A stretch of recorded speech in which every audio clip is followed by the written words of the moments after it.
అందరికీ నమస్కారం.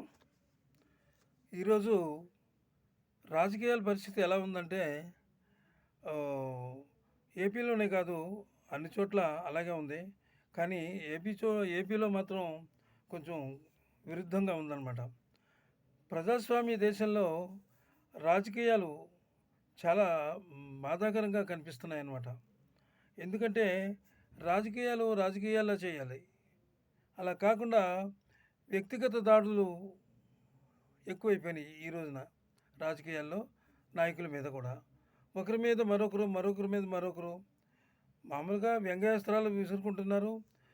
ఉపన్యాసాలు ఇస్తున్నారు. అన్నీ బాగానే ఉన్నాయి. అంతవరకు అది సహజమే. కాకపోతే వ్యక్తిగత దాడుల మీద దాడులకు తెగబడుతున్నారనమాట. ఆ దాడులు తెగబడడం వల్ల ఏమవుతుందంటే రేపొద్దున ఆహ్, ప్రజలు భయభ్రాంతులైపోతారు. ఇలా దాడులు నాయకులకే రక్షణ లేకపోతే ఇక ప్రజలకు ఏం రక్షణ ఉంటుంది అనేటటువంటి పరిస్థితిలో చాలామంది భయపడిపోతున్నారనమాట. అంచేత నాయకులు ఎంతసేపు వారు ఎవరి పార్టీ గురించి వాళ్ళు చెప్పుకోవచ్చు. వాళ్ళు చేసిన అభివృద్ధి పనులు చెప్పుకోవచ్చు.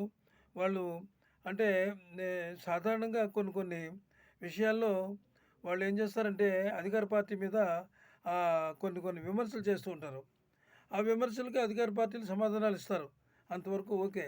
కానీ ఈ దాడులనేవి ఉన్నాయి. ఈ దాడులు అనేవి చాలా జుగుప్సాకరంగా ఉన్నాయి. చాలా దారుణంగా ఉన్నాయన్నమాట. అసహ్యంగా ఉన్నాయన్నమాట. చూస్తుంటే ప్రజల్లో కొంత భయం వేస్తుంది చాలామందికి. ఈవేళ ఆహ్, జగన్ గారి మీద దాడి అంటే ముఖ్యమంత్రికే రక్షణ లేకపోతే ఇంక మామూలు వాళ్ళకి ఏముంటుంది? అలాంటి దాడులు చాలా అమానుషం. ఆయన మీద చేసినటువంటి దాడి గురించి అందరూ ఖండిస్తున్నారు. అది ఖండించదగవలసిన విషయమే.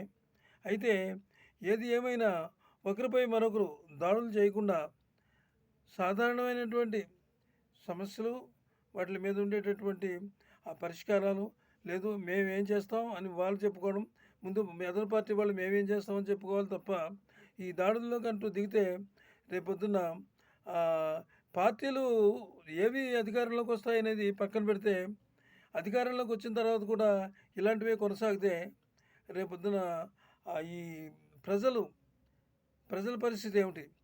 ఈ ప్రజలు ఏ విధంగా రియాక్ట్ అవుతారు అనేది మనం ఆలోచించాలి. ఒకళ్ళ మీద ఒకళ్ళు రాళ్ళ దాడులు, ఆ దాడులు, ఈ దాడులు చేసుకోవడం అనేది చాలా బాధాకరమైన విషయం. అలాంటి పనులు మరి రాజకీయ నాయకులు సమావేశాల్లో, మీటింగుల్లో ఎవరు చేస్తున్నారు, ఏం చేస్తున్నారు? అలాంటి వాళ్ళని కఠినంగా శిక్షించాలి ముందు.